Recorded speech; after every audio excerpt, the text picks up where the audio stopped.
a conversation between a psychiatrist in the medical centre of the college and a new student. First, you have some time to look at questions 1 to 4.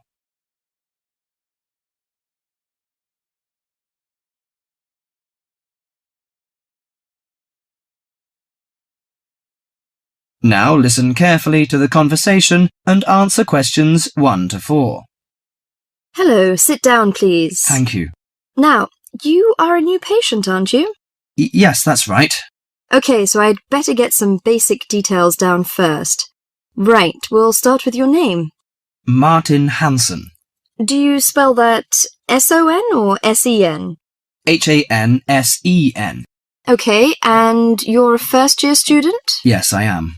Study in? Electronics, actually. I hope you enjoy it. Thanks. And your address? 2805 Hesperian Avenue, Hayward. 2805 and Hesperian. Yes, that's Hesperian. Hayward, Hayward. And your phone number? 734-246-55. 734-264-55. No, you got the 6 and the 4 the wrong way round. It's 246-55. Huh? Sorry, right. And, when were you born? The 15th of June, 1986. Here in New Zealand? No, I was born in Sydney. Before you hear the rest of the conversation, you have some time to look at questions 5 to 10.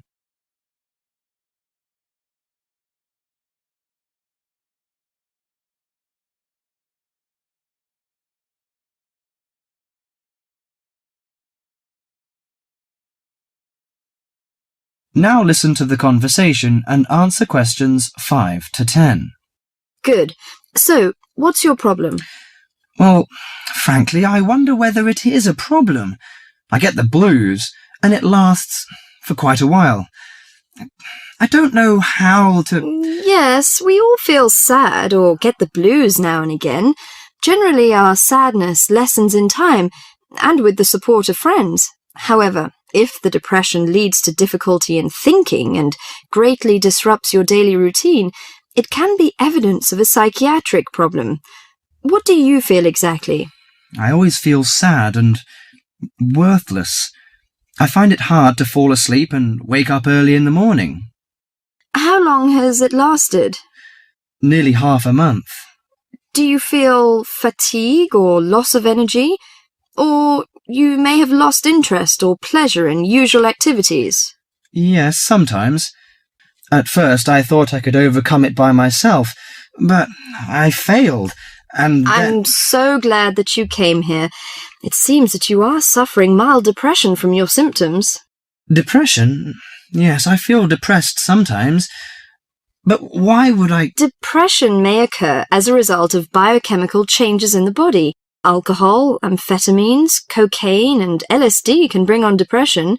Those who have a family history of depression usually have a greater risk of depression. Sometimes the worrying changes in life can lead to depression. I see. I had a really bad breakup of a love relationship. It makes me feel hopeless. Do you think I need some treatment? Yes. Antidepressant medications are often used to treat depression, if it is serious. But I don't suggest them at first because of the side effects. I suggest psychotherapy, which can give you support and help you regain control. So do I need to come here every day? No, I will arrange counselling sessions for you, which will last 12 to 20 weeks. You come here once or twice each week. The psychotherapy is directed at helping you gain insight and understanding about events in your life, which may have contributed to your depression. With growing insight, you can often learn more effective ways of coping with your feelings and changing your behaviour. What can I do to take care of myself? Well, at first you should do some physical exercises on a regular basis, at least 3 times a week. How is your food? Do you eat well? Yes, I think so. I eat at my homestay family. Good. Find a hobby or a positive recreational activity to participate in once or twice a week. I know it's difficult for you, though. When you feel it's hard to overcome the depression, come to the counselling session. Remember, ask for help if the load is too heavy to handle. Yes, I'll try. So, when will my counselling session begin? I'm going to arrange that for you. That is the end of part 1. You now have half a minute to check your answers.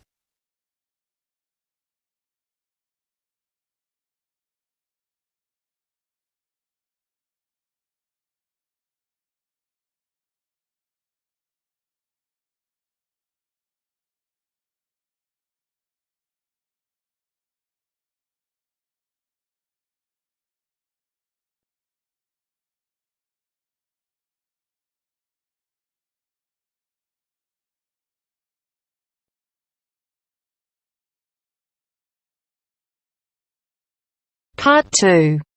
You will hear a lecture on bird migration. First, you have some time to look at questions 11 to 17.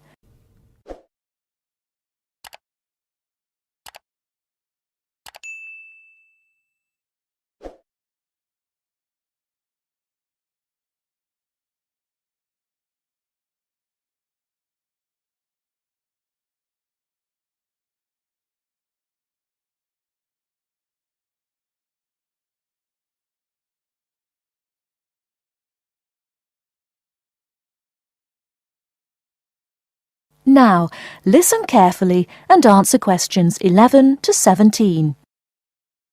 My lecture this evening will focus on the migration of birds. That is, how birds fly in big groups from different parts of the world at certain times of the year. In the first part of the lecture, I'll talk about the reasons why birds migrate, when they migrate, and which parts of the world they migrate from and to. To start with, why do birds migrate? Well, there are two main reasons.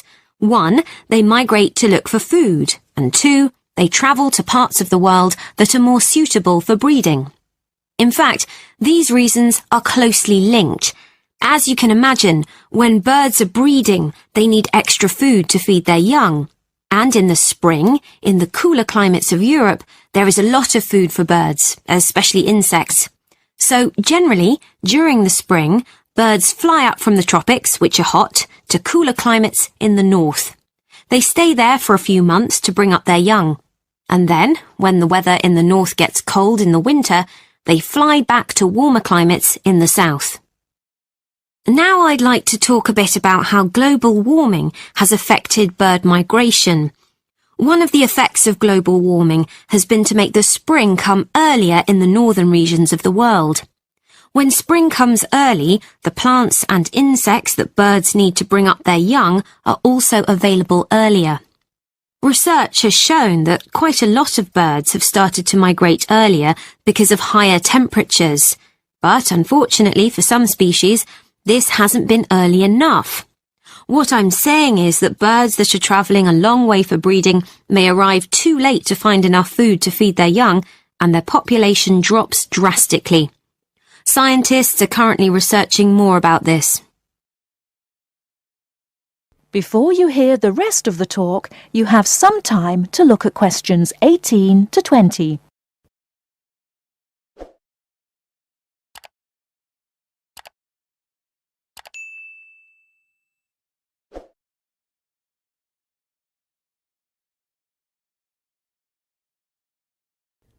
Now listen and answer questions 18 to 20. Now, I thought I'd finish by just briefly describing a few different patterns of migration. Migration varies with the type of bird and the area they come from. For example, one kind of migration is partial migration. This means that some birds in a particular species will migrate and others won't. It usually depends on how the weather affects food supplies, and very often happens in the tropics. In another migratory pattern, a bird called an Arctic tern migrates the whole length of the globe, from the North Pole to the south. The Arctic tern travels between 12 and 15,000 kilometres each way when it migrates in a complete circle around the world. It's quite amazing. Right, and lastly, I'd like to mention a pattern which isn't nearly as spectacular, but is very interesting. And this is the way many birds migrate across North America. In this pattern, the birds fly northwards in the west of the country and then back south again in the east. So, if you imagine it, they're actually migrating in a circular pattern, like the hands of a clock, not in a straight line, as we might think. That is the end of part 2. You now have half a minute to check your answers.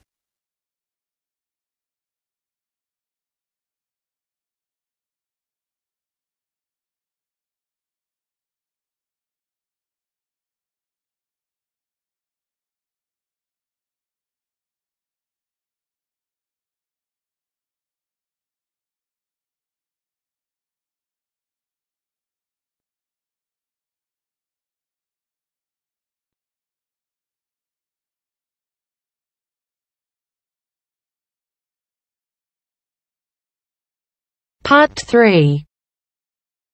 You will hear 2 engineering students, a woman in her 6th year called Linda and a man in his 5th year called Matthew, discussing the benefits of student work placements. Before you listen, you have some time to look at questions 21 to 26.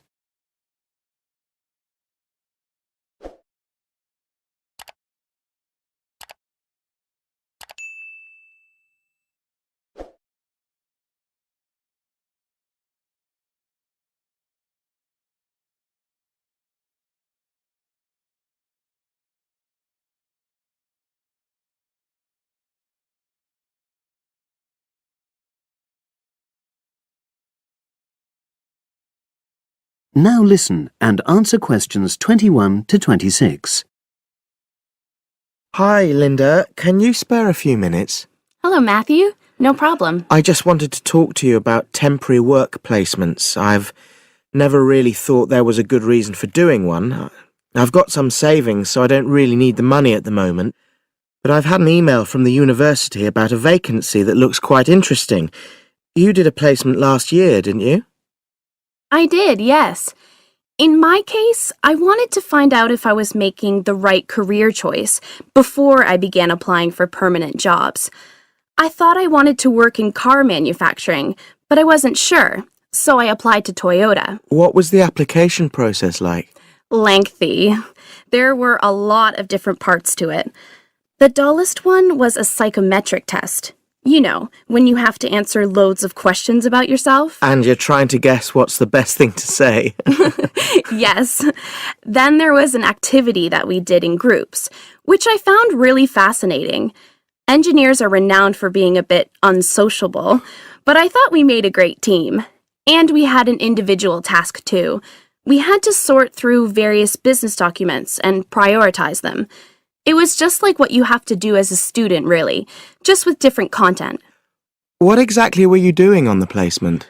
I was helping to design some diagnostic software to identify any waste in the car assembly process. Do you mean waste of materials? No, time. Anything that can speed the process up helps to cut costs. How did the work placement compare to being a student? Was it hard work?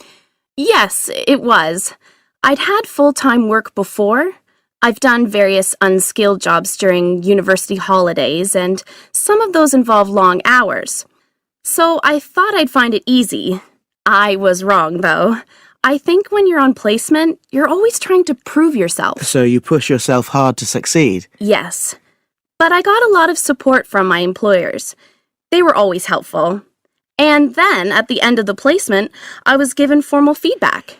Do you mean on your engineering ability? Well, no. I didn't really need that because we had team meetings every other day. And so I had the chance to discuss technical issues and ask about anything that wasn't clear. The evaluation was about general workplace things, like organizational ability, initiative, that sort of thing. I get the impression you think you benefited from the placement. Well, the best thing is that they've offered me a job for next year. Depending on my exam results, of course, but still. A permanent one? Yes. But apart from that, I learned so much. The industrial environment was much more demanding than the academic one, so my general skills improved, like time management, meeting deadlines.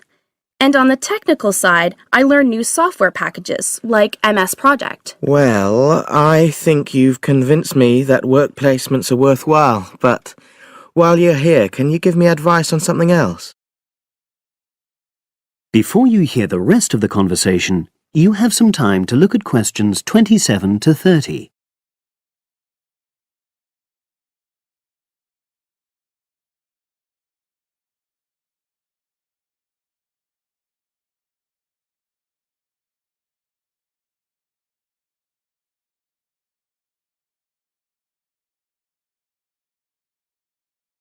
Now listen and answer questions 27 to 30. I'm about to make a start on the engineering materials module, and I've got a book list here. Can you have a quick look and tell me what you would recommend? That's if you can remember. Let's see. I do remember some of them. Yes, this one, The Science of Materials. I found the subject quite hard generally, but this book is very accessible, so it suited me. It doesn't cover everything, though. What about this one then, Materials Engineering? Oh, yes, I do remember that.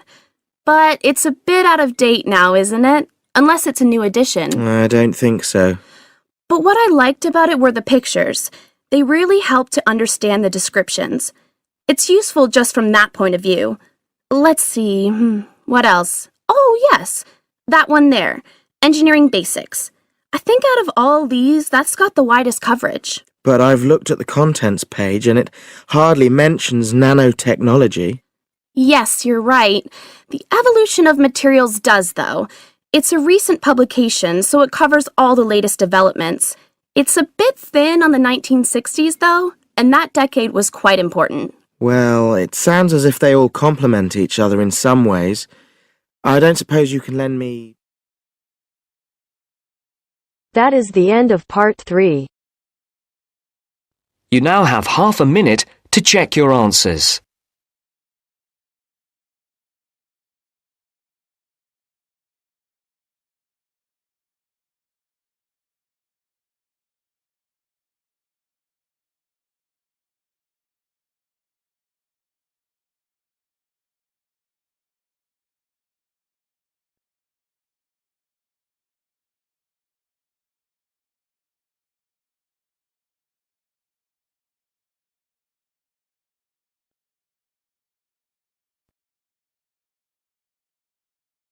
Part 4.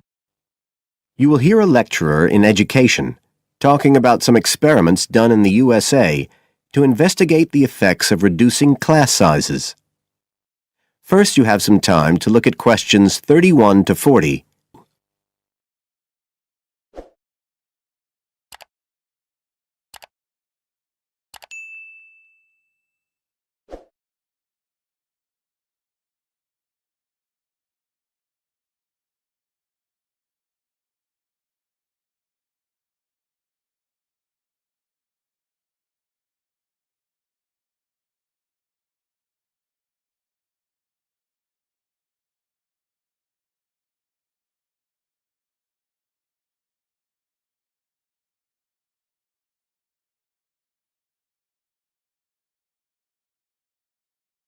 Now listen carefully and answer questions 31 to 40. All over the world, there are passionate arguments going on about how educational systems can be improved. And of all the ideas for improving education, few are as simple or attractive as reducing the number of pupils per teacher. It seems like common sense. But do these ideas have any theoretical basis? Today, I want to look at the situation in the USA and at some of the research that has been done here in America on the effects of reducing class sizes.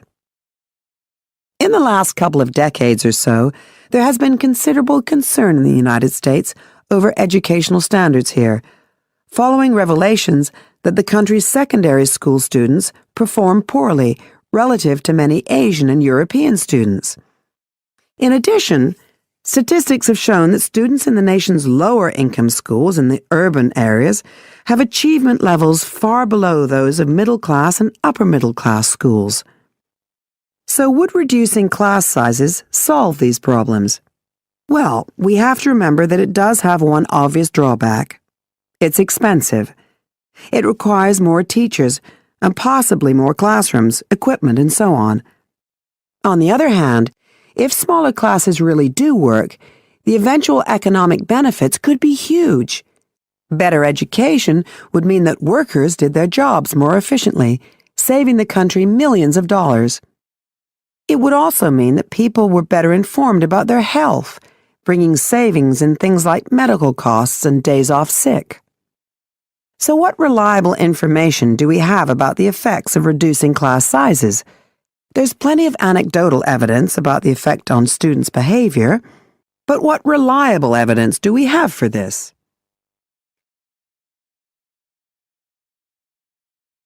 Let's have a look at 3 research projects that have been carried out in the USA in the last couple of decades or so. The first study I'm going to look at took place in the state of Tennessee in the late 1980s. It involved some 70 schools. In its first year, about 6,400 students were involved, and by the end of the study, 4 years later, the total number involved had grown to 12,000. What happened was that students entering kindergarten were randomly assigned to either small classes of 13 to 17 students or regular-sized classes of 22 to 26. The students remained in whatever category they had been assigned to through the 3rd grade, and then, after that, they joined a regular classroom. After the study ended in 1989, researchers conducted dozens of analyses of the data. Researchers agree that there was significant benefit for students in attending smaller classes, and it also appears that the beneficial effect was stronger for minority students. However, there's no agreement on the implications of this. We still don't know the answer to questions like how long students have to be in smaller classes to get a benefit, and how big that benefit is, for example. The second project was much larger and took place in California. Like the Tennessee study, it focused on students from kindergarten through to grade 3, but in this case, all schools throughout the state were involved. The experiment is still continuing, but results have been very inconclusive, with very little improvement noted. And the project has, in fact, also had several negative aspects. It meant an increased demand for teachers in almost all California districts. So the better-paying districts got a lot of the best teachers, including a fair number that moved over from the poorer districts. And there were a lot of other problems with the project. For example, there weren't any effective procedures for evaluation. All in all, this project stands as a model of what not to do in a major research project.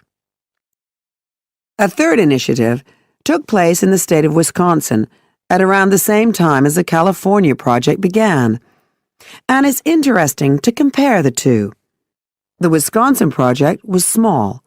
Class sizes were reduced in just 14 schools, but it was noteworthy because it targeted schools at which a significant proportion of the students were from poor families, compared with California's one-size-fits-all approach. Analysts have found that the results are very similar to the Tennessee project, with students making gains that are statistically significant, and that are considerably larger than those calculated for the California initiative. Now, I'd like to apply some of these ideas to the latest. That is the end of part 4. You now have half a minute to check your answers.